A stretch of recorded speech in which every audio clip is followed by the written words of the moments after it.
Take a break from your busy schedule and join Harold Sala for Guidelines, a 5-minute commentary on living. Back in the days when the world's population was less than 250 million, a mere fraction of what it is now, the prophet Isaiah wrote, "Woe to them who join house to house, who lay field to field, till there be no place that they may be placed alone in the midst of the earth."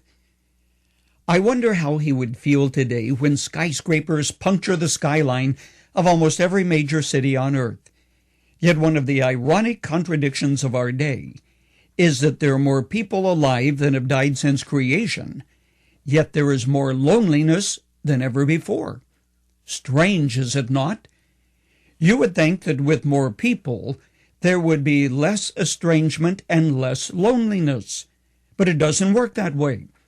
Now, many factors contribute to this malady of human relations we call loneliness.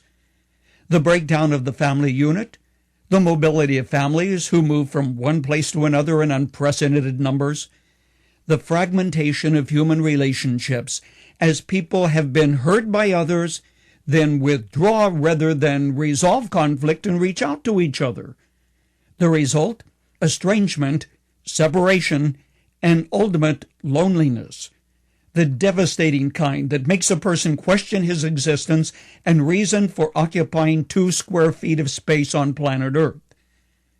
Sooner or later, every person struggles with loneliness. How you face it and what you do about it can either spell your destruction or help be your making. What can loneliness do? Plenty. First, it can give you an awareness of God's presence, which you might never find in the rush and bother of life. Scores of people have discovered the presence of God during times of loneliness. Moses knew loneliness as he herded sheep in the desert of the Negev. David knew its sinister presence as he spent 7 long years in the wilderness area around En-Gedi, as he fled from the soldiers of King Saul. Jesus knew loneliness. He prayed in the garden, and he watched his trusted followers fall asleep one by one. "Could you men not watch with me but for 1 hour?" he asked Peter. No one eagerly looks forward to a battle with loneliness. But when you are there, friend, you can discover that God is also there, and his Son will not leave you or forsake you. The second contribution that loneliness can make to you is to help you discover yourself. This, of course, may be alarming, yet it can provide the time for you to develop some of your own hobbies and interests.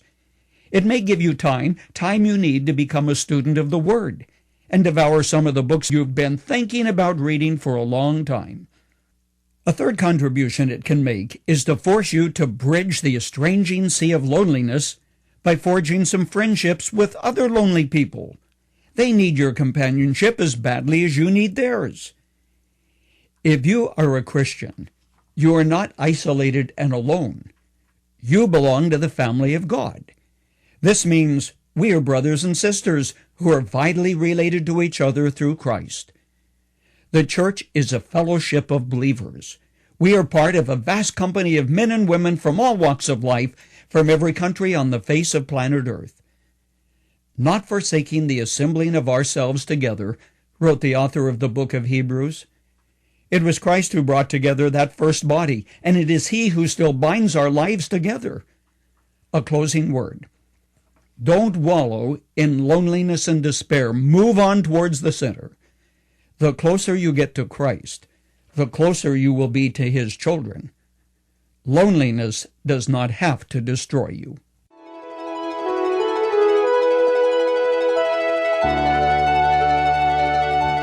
You've just heard Dr. Harold Sala with Guidelines, a 5-minute commentary on living.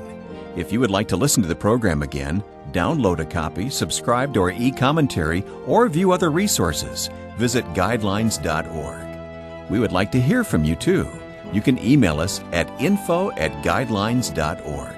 That's info@guidelines.org. Thanks for listening, and we invite you to join us again for the next edition of Guidelines.